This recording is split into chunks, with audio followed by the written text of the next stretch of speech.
राधा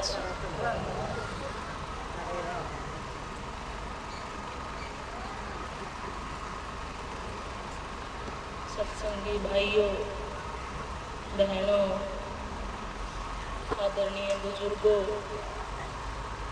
व प्यारे बच्चों, सबको राधा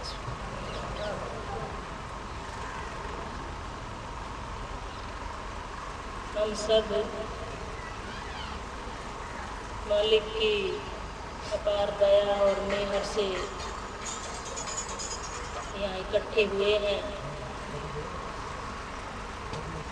गर्मी का समय है, फिर भी आप सब इतनी दूर दूर से चलकर आए हैं।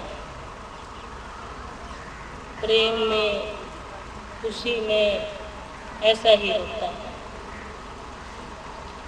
फिर आदमी गर्मी सर्दी नहीं देखता। और इस गांव में तो लगभग गर्मी का ही सत्संग होता है। लेकिन ये भाई बड़े हिम्मती हैं।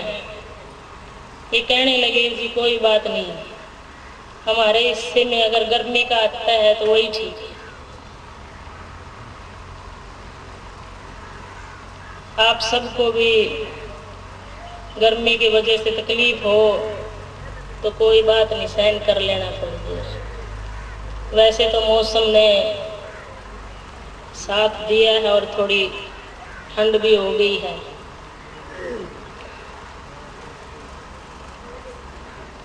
मैं कोई गुरु नहीं हूँ, आपकी बहन हूँ, बेटी हूँ और आपसे प्रेम और आशीर्वाद लेने आपके पास आई।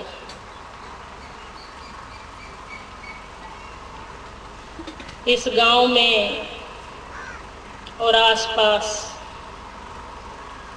मेरे सतगुरु राधा स्वामी दयाल परम संत ताराचंद जी महाराज के बड़े प्यारे प्यारे जीव हैं, जिन्होंने उनसे दीक्षा ली।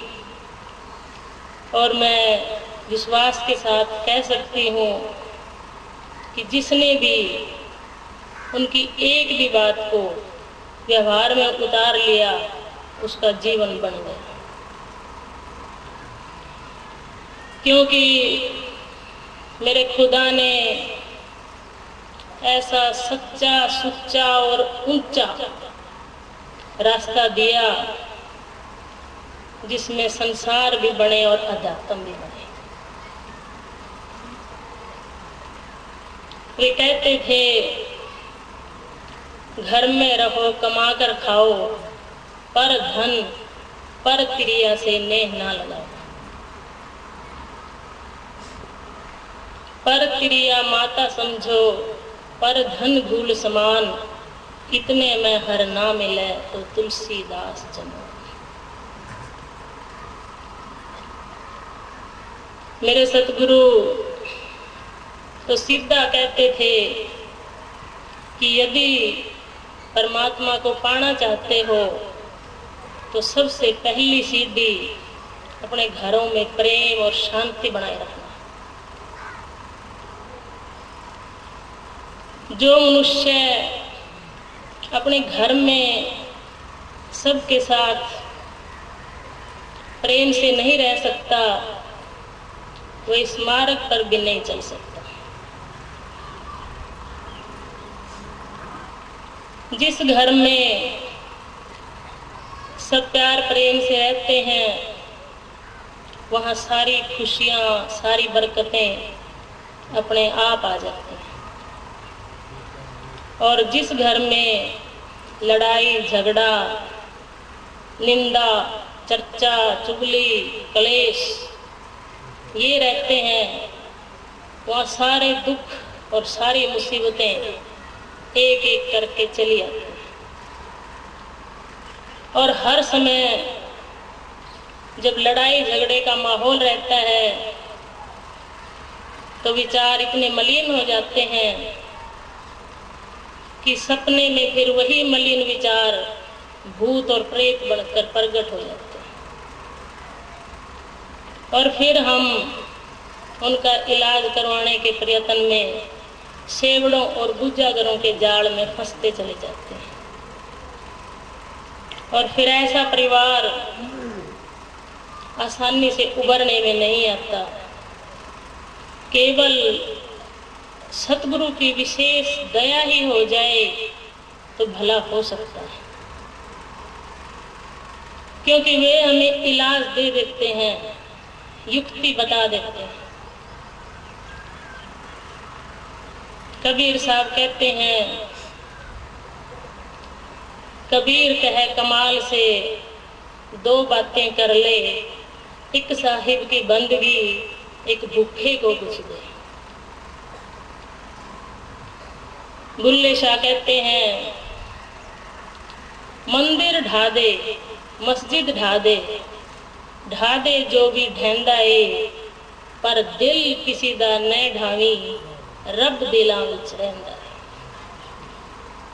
कि चाहे मंदिर को ढा दो, मस्जिद को ढा दो, कोई फर्क नहीं पड़ता, और बन जाएंगे, पर कभी किसी के दिल को न ढाना न तोड़ना, क्योंकि वह खुदा, वह पाक परवरदिगार सबके दिलों में बसता है।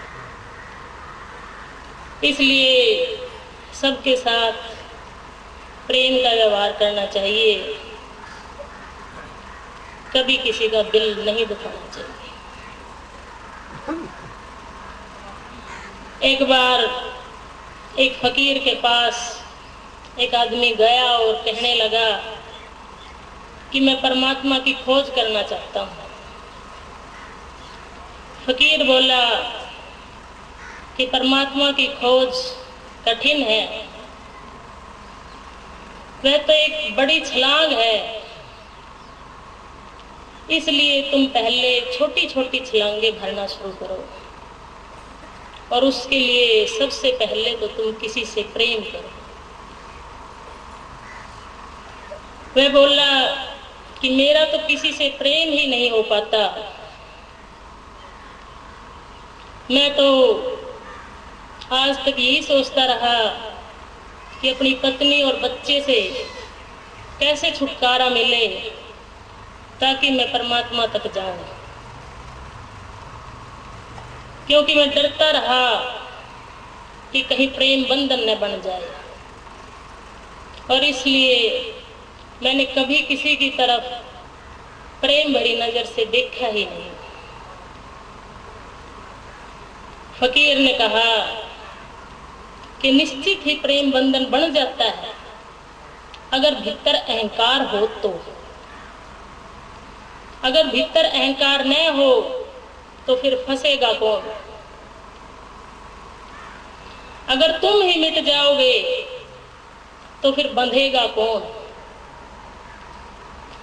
प्रेम तो परम स्वतंत्रता है, और जिंदगी में जितना तुम प्रेम का विस्तार करोगे परमात्मा सहज ही तुम्हें मिल जाएगा। इसी तरह अरमान साहब, मेरे दादा गुरु के पास भी एक व्यक्ति आया और कहने लगा कि महाराज जी, मैं सब कुछ छोड़कर आपके पास आ गया हूँ और आपकी सेवा में रहकर मैं परमात्मा को पाना चाहता हूँ। अरमान साहब ने उससे पूछा कि तुम क्या क्या छोड़कर आए?